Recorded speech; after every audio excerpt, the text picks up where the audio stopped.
Welcome to Caring Community with your host, Jay West. In this community, creative initiatives are welcome. A culture of transformation is normal, and miracles are expected. Welcome to Caring Community. Hi, this is Caring Community, and my name is Jay West. Welcome to our show.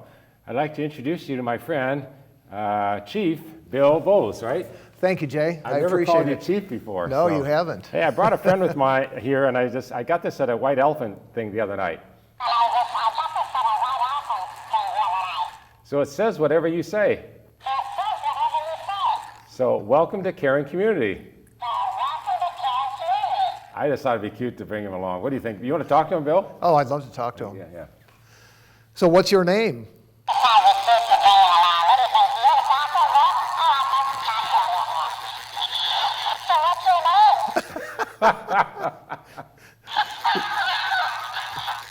He's got a good recorder in him. Yeah. All right, enough of this silliness, but I don't know, I got it last night at a White Elephant gift. Hello, are you still there?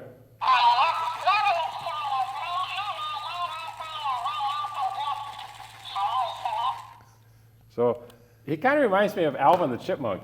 And there's a pastor at a church here in town, I won't say where it is, I won't even tell you. He goes by his middle name. His first name is Alvin, and I didn't know this, and I asked him, why don't you use Alvin? And he said, what do you think of when you hear the word Alvin? I said, the chipmunk, and he goes, exactly, that's why I don't use it. So Yep. I won't even say it because I don't want to embarrass him.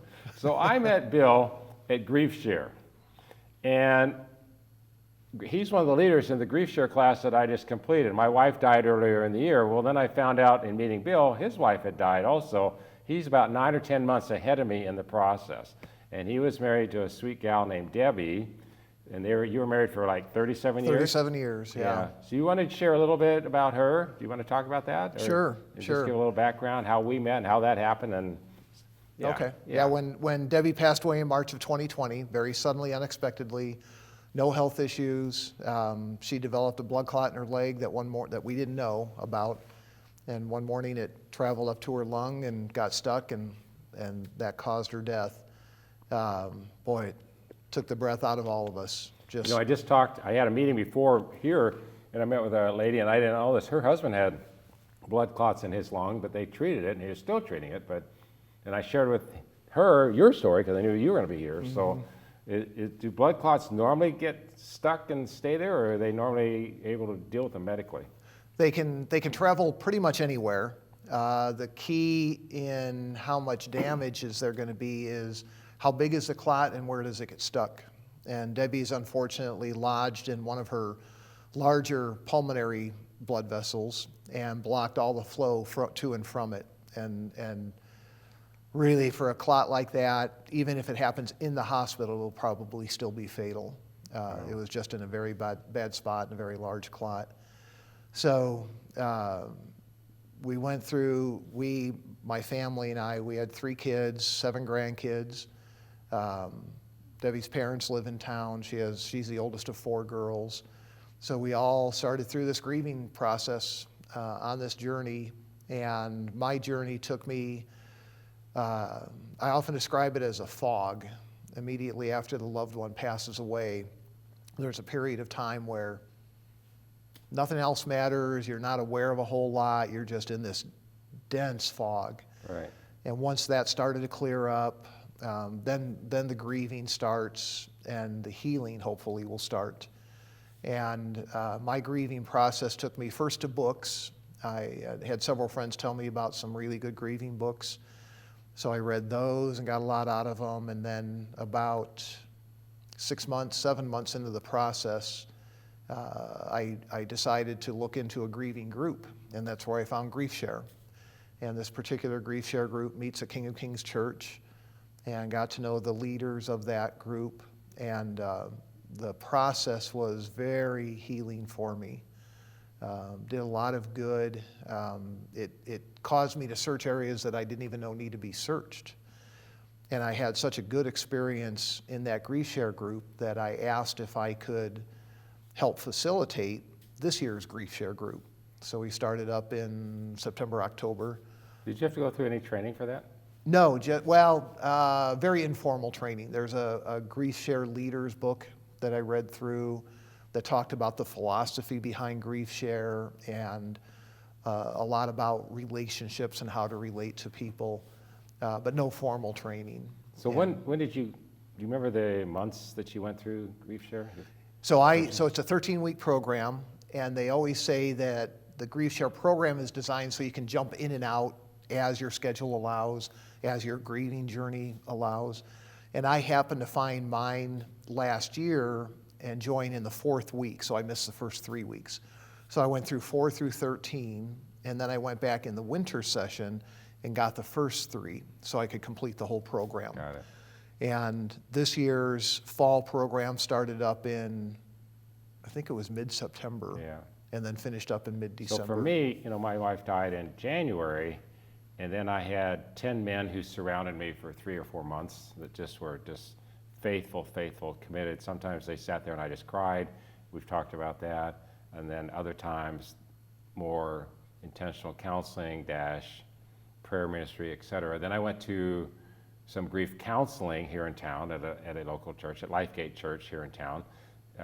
And that was really, really helpful. And people kept telling me about Grief Share, and I talked to a couple people that went through it, and they weren't all that, it didn't help them as much as it helped you or me, okay? And so I kind of hesitated, kind of stalled that, and then, Sharon, who we both know, is a friend of mine, and she was telling me about it, and so I decided they had the loss of a spouse. Right. So I went through the loss of a spouse. It was a one morning seminar, 2.5 hours on a Saturday. I went through that, and I got a lot out of that. I was surprised. So I decided to enroll in the class that you would help be leading. And for me, that process, even though it was delayed, was actually a God thing to meet you. There's a lot of other reasons too, but that was one of them. Meeting Bill, he's met with me multiple times in coffee shops. For some reason, I always have to buy the coffee, but no, I'm teasing. We kind of share that. But you've been a huge help, and like I said, you're 9 or 10 months ahead of me in the process, but similarities, not in terms of how they died, but similarities in terms of length of marriage and family and being here in the Bellevue, Omaha area, Papillion area, and so on. There are a lot of similarities that way that were really helpful. One of the really interesting things when we actually met in person was that we'd been Facebook friends for at least a few years, if not longer. Right. But we'd never met each other. Right. Somewhere along the way, we became Facebook friends. So I would follow you on your preaching and your healing ministries. And so to finally meet this guy, Jay West, who I'd been Facebook friends was really You're something like the else. third person in a week that's told me this. I've been following you for a long time, but we haven't actually never met, Yep. So that was a journey too. So, and to discover similar beliefs, you go to the Tribe Church and so on. It was just, it was a God thing. And you really helped me, and you are still helping me. I think there's still some help coming up, especially navigating the holidays and stuff. You went another step further than where I am. I anticipate going to this because of prophetic words, and I won't go into all that. We've talked about it, but you've gotten remarried. I have. It came as, this will sound funny, but it came as quite a surprise. I had a couple of really good friends, really close friends, who took very good care of me after Debbie passed away. They'd have me over for dinner. They'd counsel with me informally. They both came from divorce marriages and then ultimately ended up together. Great couple. And in late October, early November of 2020, they started prepping me a little bit for the dating world. And that scared me to death. Yeah. It'd been 38 years since I dated, and I don't know what it's like anymore. And they started just slowly working with me, kind of planting seeds, getting me to think. I know myself well enough that I had hoped that at some point I would meet a woman that I could spend the rest of my life with. No guarantees, no idea, but that was my wish. Certainly not to replace Debbie, because there's no replacing Debbie. But I am a person who's meant to be married. And I am too. We've talked about this, and I don't mind sharing on television. I've been on several dates. They've all been initiated by other ladies in the community, and they've been fine. And I was wondering the same thing. How can I do this? Diana and I had date nights, for 40 some years, I was used to dating one person. You know what I'm saying? I've been dating, but not, and then total people that I barely know or whatever. So that's been an interesting journey, and I'm not going to go into all that right now. But I'm just saying, I'm being honest. I'm being authentic. It was a process. It was strange. It was weird. There was sometimes it was fun. And then I'd come home and I'd look at my wife's pictures and I just start crying. I go, what in the world am I doing? I don't know if you experienced that or not, but I was like, here I am. I'm grieving my wife and I'm dating somebody else. It didn't make any sense in my mind. It's so many weird things, and yet I felt God was in it. I really did, and for a variety of reasons, which I won't go into today, but just trust me when I say it, I really believe God is in it. So, Yeah. And I'm not, some people, I've met other men who, or women who have lost a spouse, and they're very content being single, okay? And they're very happy, and they're okay that way. And like you, I'm not wired that way. I know I'm not, so we'll see what God does. Yeah, yeah. Keep telling the story about Julie. So I had shared with my siblings that I wasn't ready to start dating. I didn't know what that world looked like. I didn't really want to know what that world looked like. It's changed since we were teenagers. And but I shared with them, I had no interest in looking, but if somebody wanted to make an introduction, I'd be open to that. So my sister and a mutual friend heard me say that and thought of Julie, who had been originally from the Omaha area, been in Florida for 20 years, and then had moved back in 2020. Who moves from Florida to Nebraska? Right, who does that? Especially during a COVID year. Right. So they kind of... We bring this guy in again, let him talk. That doesn't make any sense. So they kind of started forming a plan in mind, and they sat on it for a while. And then when they felt the time was appropriate, my sister approached me and said, hey, there's this woman named Julie. Ann and I would like to make an introduction. And I said, okay, that's fine. I was open to that. How far were you from the passing of Debbie when that first happened? 9 months. 9 months, okay. So in my mind, it wasn't nearly long enough. Since Debbie passed away and I started thinking about the possibility of dating or getting into another relationship, I had pictured at least a couple of years passing by, but I didn't know what the right time was. And my sister introduced me to Julie after church one day, and we had a nice conversation, and I asked if I could take her out. We went out on a date, and really I went into it thinking probably I'll have another friend out of this, but that's about it. Right, that's what I thought would happen too. Yeah. And we had a 4.5-hour lunch, and I went home that evening and my head was just swimming. This woman seems to be everything I'm looking for. She loves Jesus. She's got a great relationship with her kids. Everything you're looking for, except you aren't looking. Except I'm not looking. That's the thing. Yeah. I wasn't looking. Right.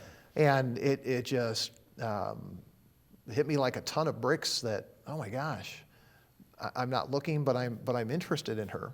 And I'm very close to Debbie's parents, my late wife's parents. They are like my parents because mine have been gone for so long. And I was visiting with them. And interesting, I knew Debbie's parents. Yes. I found that out later. Yeah. And I knew Julie's brother, found that out later. Yep. So I knew family members on both sides of both these ladies. The ties were amazing. Yeah. So I was sharing with Mom and Dad, Debbie's parents, and Debbie's dad said something that I will never forget. He said, Bill, you gave Debbie a very good life. You loved her completely. We know you've also got the capacity to love someone else again. And that was so freeing. Not that I was looking to be freed, but that was so freeing to me that I realized it's okay. I can honor Debbie, and I will always love Debbie, but I also have the ability to love another, and I didn't think that was possible. Right. And then through Grief Share, I learned that the grieving never ends. There's always that part of your life that's gone, that part of your heart, part of your life, whatever it might be. That sadness will always be there the rest of my life. And I'm good with that because I want to remember Debbie. I want to be sad that she's gone. I'm thrilled that she is in heaven with Jesus. Right. But I am sad that she's gone from here. Right. And I found in loving Julie that I can be sad and happy at the same time. Right. And that's never And happened I'm just going to use a before. comparison because I think, and I hope the audience understands this when I say this. I'm not trying to be disrespectful of people who've gotten a divorce. But most people get a divorce, you've got two entities, and when they separate because they're angry at each other. That's usually the reason. There's something going on, they're angry, so they separate, and they go in. It's easy for them to go and get remarried to somebody else because they're still angry here. But in this case, your case, in my case, our spouses are gone and we're still in love with them, even though they're gone. And it's really difficult to think about, at least for me, about falling in love with somebody else when I'm still in love here. Does that make sense? It does. You know? Complete sense. And it's just, it's a process of working through it. I mean, the same way, there's this hole in my heart. We're going into the holidays, and it's the first holidays without my wife. It was Thanksgiving, then my birthday, then Christmas, then our son's birthday, then New Year's, and then 3 days later, the day she died, all within 5 weeks. Dealing with this, while simultaneously thinking about somebody else that I had a couple dates with, and what is that going to look like, and are we going to get married or not? You know, it's just, it's weird. It's just really weird. That's a good word, yeah. If you have not walked through the death of a spouse, we all go through the deaths of friends, sometimes our parents, sometimes children. That's horrible. People have lost children, I can't imagine, okay? I'm not saying one's better, greater, worse, whatever, but it's just different. And if you've been married, you were married 37 years, we were married 41 years, it's just different than it is a separation for somebody. Maybe you've been married for 3 or 4 years, you get a divorce, and you don't like them anymore. In fact, you hate them, they were abusive. Who knows why you got your divorce? It's just different. And Julie was divorced about 6 years ago. So we've got the divorce on one hand and the death of the spouse on the other hand, and we're blending that together. And it's made for some really interesting conversations and two different worlds coming together in many different ways. It's been a fascinating time dealing with the sadness and the happiness. It's enough to boggle your mind. Right. The only analogy to loving again that I've been able to come up with is multiple children. When you have your first child born, in your case Jason's born, you think, oh my gosh, I love this child. They haven't done anything but be born in your life yet, and you love that child. And I remember thinking with Matthew how much I loved him. And then 3 years later, Mindy was born, and I realized, wow, I can love Matthew and I can love Mindy, and then I can love Michael. I love them all. And it's a little different when it comes to the death of a spouse and marrying another woman, but it's the same principle that your heart has the capacity for that love. God gives you that capacity. Right. And I can see right now, we're not even going to get to he's the fire chief of Papillion, we're not even going to get to that part, okay? We're going to have to get it on a second show, because we got 7 or 8 minutes left, and I wanted to stay on this. So you went through Grief Share. Tell us what was meaningful for you as you went through it, and then tell me what's meaningful now going through it as a leader. And really how much I'm learning the second time going through. I've heard people talk in Grief Share before. In fact, in my first Grief Share class, there were 1, maybe 2 women who were going through it a second time. I thought, well, what do you need to go through this 2 times for? You go through it once and you learn everything and you process a lot and you're pretty much done. In my mind, grieving has always been a process. And to me, a process has a beginning and an end. And I've realized now, it took me a long time to realize it, but grieving never ends. It's an unending process. So going through Grief Share multiple times makes sense. And going through as a facilitator the second time with your class, I've picked up a lot of stuff I didn't realize that first time through. So I'm learning in addition to facilitating. And what I really liked, probably the number one thing that I liked most, if I had to rank them, in the Grief Share program is being with people who understand what I'm going through. My kids don't understand it. My parents, my in-laws don't understand it. I lost my spouse. It's only with other people who have lost spouses that I can really relate to. Right. But one of the beauties of the Grief Share program is there are people who've lost spouses, people who've lost parents, people who've lost brothers, sisters, children. So we're all approaching our grief from a little bit different angle. We had at least 2 people in our class that had lost a spouse and a child in a year or 2 span. Yeah. That's just, I can't even imagine. I can't either. You know? Can't either. And I have a friend, as a child, this is years and years ago, he's in his 50s now, but he still wrestles with it every Christmas. He was in a car accident with his family. His mom, his dad, and 2 of his brothers and sisters were killed instantly in the car accident. He wasn't, so he lost 4 family members as a child. I think of my wife, she lost her father when she was 17. She only knew her father for 17 years. And you don't really know him the first couple of years as an infant. You know him, but you don't, okay? Yeah. I got to know her for 43 years in counting dating, so I knew her twice and a half, 2.5, 3 times as much as she knew her own father. Yeah, So, yeah. But whenever it happens, it's still too soon. It is. It's just too soon. You want another day, another month, another year, and you're envious of the people that got longer, Right. which you feel bad about. Debbie and I had gotten to the point in our marriage, hit 37 years, and we were looking forward to 50 years. Yeah, we 50 were years too. marriage is, Yeah. oh my gosh, that is such a milestone, an Right. accomplishment. And we were excited about being able to reach 50 years together. Right. And then Right. it wasn't there. And we were 41 and a half. We were looking at 50 also, and it's just not going to happen. And even if you and I both got remarried, well, you did, you're just not going to be married for 50 years. You're not going to hit it. Probably not. Probably we're, not. We're hoping for 30, but we'll see. I forget you're so much younger than me. So anyway, so we have like 3 or 4 minutes left. Tell a little bit about Grief Share for people that are dealing with, if you haven't gone to it, I would recommend it. Initially I was a little bit drawn back, wasn't sure, but now that I've gone through it, and your class that you went through is much smaller than the class you're facilitating. It's a lot larger too. Right. So- Yeah, my group was just me. I was the only man, and there were about 8 women. And I think 7 of them probably lost their husband, 1 lost a parent. And now your group had 21 people in it, Right. 5 men. 5 men, yeah. So a completely different makeup of the group. But the beautiful thing about Grief Share is that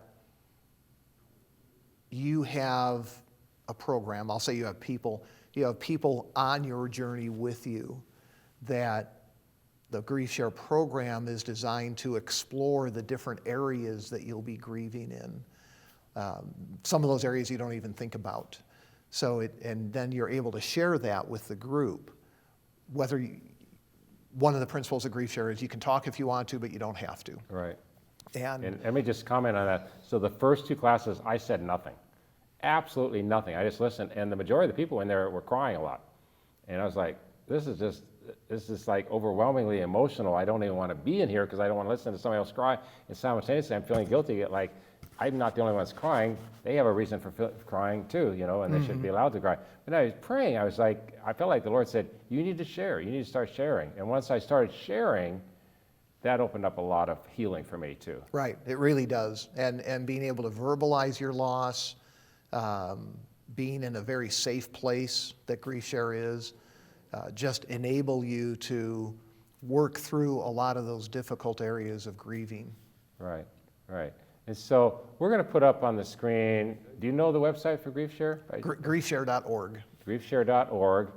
Go to it. If you're we film here in Omaha. There are multiple places where you can take Grief Share. You can take it at Catholic churches, Christian churches, Protestant churches. You can take it at non-Christian places. I'm sure they offer it in other religions, and they'll show you on the Grief Share website where the next classes are. We did the one for how to handle the holidays. That was excellent. The loss of a spouse was excellent. They probably have ones for loss of kids or whatever. I would think so. You yeah. would think they'd have these. And these are seasoned leaders who have done a really good job overall. I didn't agree with everything, but I would say 95% of what I heard and saw I agreed with. And these are people they interview people who have gone through loss themselves, okay? And they talk about that loss as part of the teaching process. And it's fascinating to me that everybody's grief journey is unique because we bring different perspectives, different beliefs, different losses. Right. But there are enough elements in common that going through the process in a class with, in your case, 20 other people, can be very healing and very helpful. And I didn't expect this. Like tonight, there's a Grief Share Christmas party. All the men are gathering 2 weeks from now to just fellowship. I did not expect there to be a residual effect after the fact. I figured, well, the class is over, we all part, we never see each other again. Not true. You actually begin to to become close to some of the people, not all of them, but some of them, because they've gone through a similar journey that you have. And some of them went through their journey quite a bit before yours, and quite a bit, others were even Pretty fresh. fresher than mine was, or yours was. And I won't name names, but I can think of a couple people that just happened for them 2 or 3 months ago, and that's what they needed. So we're going to wrap this up now because we're done with the show. I do want to have you back. We'll have to schedule a time. I can envision at least one, probably 2 shows talking about your work as a fire chief and all the things you've done in our community. Papillion, definitely want to have Bill Bowes back. But check out griefshare.org, or just type in griefshare, maybe it's .com, who knows. Type it in, check it out. Maybe you know of a loved one, a friend, a family member, a worker, a co-worker, somebody. Most of us are going to go through the loss of somebody. If you're still alive and you've lived a long time, and the longer you live in an area. I've been here 21 years. We moved around a lot initially. If you don't stay in a town very long, you don't meet too many people. But the longer you stay, you're going to meet people. So check out GriefShare. Thanks for tuning in to Caring Community today. I'm Jay West, my good friend Bill Bowes. We'll be back for another show soon. God bless you. Goodbye.